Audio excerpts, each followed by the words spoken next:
Hi, you folks, and welcome to Brain Bucket. I'm Skull, and I'm here today with my cynical friend here, Bones. Hello, how you doing? How you doing, Bones? I'm just fine. Oh, that's good. Well, today we're going to be talking about a certain movie that everybody has been watching recently, Avengers: Infinity War. Specifically, its villain Thanos.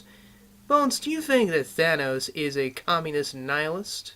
I think he's a lovely man that everybody loves. Lovely man, you'd say. Even with that. How did Star-Lord describe him? The nut chin, or the whatever it was called. Oh yeah, the wrinkly sack, nutsack chin, something I don't know. Yeah. I think that's well described. Mm-hmm. What did you think of Infinity War? I loved it. I really liked it. It was got a lot of action. How do you solve a problem with that many characters in one movie, and still keep it interesting? And I think that they solved it by making it an origin film for Thanos. I don't know. What do you think, Skull? Well, absolutely. The problem is that you've got, 20, 30 people in this movie? Holy cow. I mean, think about this. The past two Avengers movies have roughly had a cast size of about a dozen. Now, this isn't too far off of what other movies have done and such, but this movie, we are taking basically three different franchises and we are mashing them together. And like you said, instead of having them focus on one specific hero or whatnot, it's focusing purely on Thanos, and everybody revolves around him. But Thanos has a bit of a unique, shall we say, goal set in this movie. He wants to kill half of the population of the entire universe. Now that's some overtime. Mm-hmm. Now, the thing is about Thanos and his ideology of wanting to kill half the population for... What was his specific reasoning there, Bones? What did he say in the movie? That he's an idiot? Ultimately, he said this. On his world of Titan, it was very populous, very successful and such like that, but as he said, too many mouths to feed. What does that sound like, Bones? Overpopulation, that's what it sounds like to me. Exactly. Now, which specific group does the idea of overpopulation and the need to decrease the population itself to sustain the planet, what ideology is that kind of settle with? Well, it seems to flow from socialism, and you definitely saw it in fascism as well as communism. Mm-hmm. But it really, I don't think it stems from those ideologies. It stems from the dictatorship of those ideologies. I don't know. What do you think, Skull? Yeah, absolutely. On top of that, Thanos himself, how does he go about doing all this? Well, he goes from planet to planet and invading them. He kills half the population and occasionally takes a couple of people, conscripts them into his little genocidal, fanatical, religious army. I don't know if you would say religious or not, but... Yeah, no, I think that's, sure, you can definitely have religion and politics. Mm-hmm. You take out God, well, now you worship the state. In this case, the state being Thanos. Mm-hmm. And what a state. Yes, quite a state. Quite the successful villain as well. He kills half of the Avengers team at the end of the movie. Spoiler alert! You should have already seen the movie before you started watching this. I think they probably have. Really, what are we spoiling? I mean, it's not like the comic hasn't been out for years, so... Yeah, absolutely. And that's actually kind of the bit of the interesting difference between the two of them. We actually haven't talked about comic Thanos yet. Well, obviously they're both in the pursuit of killing half the population and generally being a genocidal dick. But ultimately with comic Thanos, his motivations is simpler. He wants to impress Death? Yeah, he wants to impress the Lady Death herself, who wants nothing to do with Thanos. She's in love with Deadpool. So what does Thanos do? He goes through and he makes Deadpool immortal so they can never be reunited. Asshole. What a lovely guy. Yeah. I like Thanos. Yeah, that's great. All right. The thing that I've noticed about Thanos too is that, at least the movie version of Thanos, is that they not only making him an origin story, but they're sort of making him the most important guy in the room. Anytime it's Thanos is there, he takes over everything. He's the most important, and from that, when he speaks, his voice is the most. It's the loudest.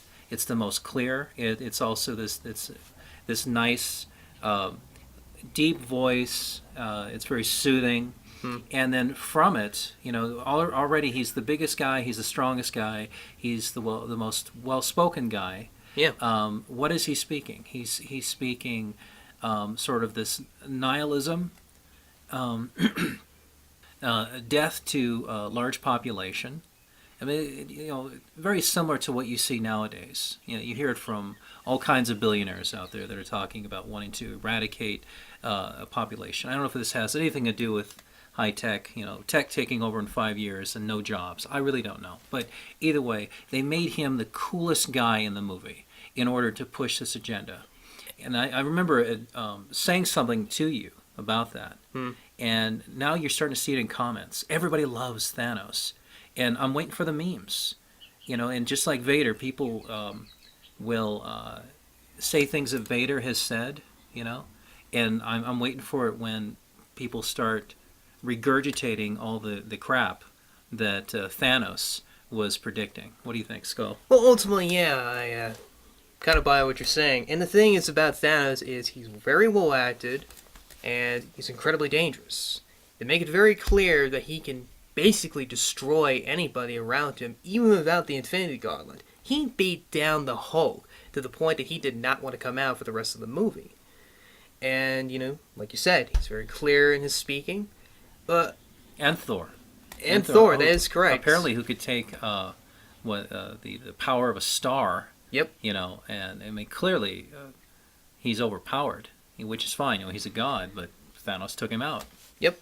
So, well, I mean, if we were to take it literally, he is a Titan. So, by Greek mythology there, he is the father of the gods. Okay. So, I would say he's probably a god himself, or at least equal to him. But here's the other thing about Thanos that's interesting. They don't make him malicious. They don't make him evil. Outright evil. For example, the Red Skull. He just kills people left and right. When the Nazi officials, I don't know, they're SS or SA or Gestapo or whatever, but anyhow, they come to his bunker, right? And they're basically saying, you need to come back in, you need to work for us. And what does the Red Skull do? He takes a giant laser cannon and he vaporizes them. He even waits to kill the very last guy, lets him kind of stand there in his terror and such and scream before he just goodbye. Right. Thanos is not. Thanos is described as being almost very gentle with people. Think of the very end of the movie, when Scarlet Witch was forced to kill the Vision. He walks over and he says, I understand your loss. I understand your pain. I am sorry for this, though. And then proceeds to tear a giant hole in Vision's head. Right, so they've humanized this guy. So not only do you think he's the coolest guy in the room, but he's not that bad. He's suffering. He's just like you and me. He's just misunderstood. And we all know what in communism, there is no real crime. Everybody just is misunderstood. It's just a mental problem. Yeah. And that's not to say that Thanos isn't a bad villain. I mean, he's a pretty good villain. He's basically their attempt to make Darth Vader. I would say he's pretty successful. But you have to look at what he is at his core. And what would you say he is at his core, Bones? Well, at his core, he's a genocidal lunatic, is what he is. Yeah, he is. Here's the one thing I would have really... Well, actually, there's two things I would have really liked. And they kind of go hand in hand. It's fine for him to be the genocidal lunatic he is. That's what makes him kind of a terrifying villain. He's not out to conquer the galaxy. He's out to kill half the people in it. But because his entire shtick is guided by an ideology, a misguided ideology, it would have been cool to have someone call him out on it. Now, because of the pacing of the movie, that might not have been possible. But what if Captain America, for example? Oh, yeah. Who is, he's easily the most ideologically founded member of the Avengers. He represents America as it is and as it should be and such. He's the symbol of freedom. What if he called him out on it? I don't know exactly what he would say. I'm not nearly that brilliant, but he calls him out on it. He tells him how flawed his argument is and adds a counterpoint. Now, in the movie, I do know he says that He's talking to Gamora, and he says, after we kill half the people on that particular planet and such, and look at them, they're prosperous and such. Prosperous. They've actually got the space to live and such like that. Thing is, we don't actually see this planet. We don't see the effects of it. Well, they're not even talking about the collateral damage. People there, spaceships. You have spaceship pilots. Well, those crash. So thousands of those people are dying as well. It really doesn't take into account the domino effect of not having people that normally would be there to run the infrastructure. So let's say they have something akin to some type of fusion reactor or fission reactor. All of a sudden, all those people are dead. Well, then that would explode. Again, countless millions could be wiped out. And again, even if that doesn't occur, you're still left with a population that may not have the ability to grow food. You see this in places like now. Oh God, I want to bring up South Africa. South Africa, they're looking to get rid of most of the farmers there, the white farmers, and they're just going to go and take their land. The problem is that the ones that are taking the land don't have the ability to farm. And they're wiping out the farmers who could teach them that ability. All that they're doing is pushing a rhetoric that gets them popularity. Mm. And in the end, it's just going to bring about death. Yep. And ultimately, it won't just be the death of the farmers. It's going to be death of a huge population through famine. Mm-hmm. More likely, some nations will come in there and help supply them. Yeah, but look how well that turned out for Somalia. Good point. Yeah, again, you're just going to, more likely it's going to break off into warlords and things along those lines. And this would be the same example of what you would have in this universe with Thanos. And so ultimately, we did kind of go on a bit of a tangent here, but that's ultimately what Thanos is at his core. He is a leftist symbol of genocide.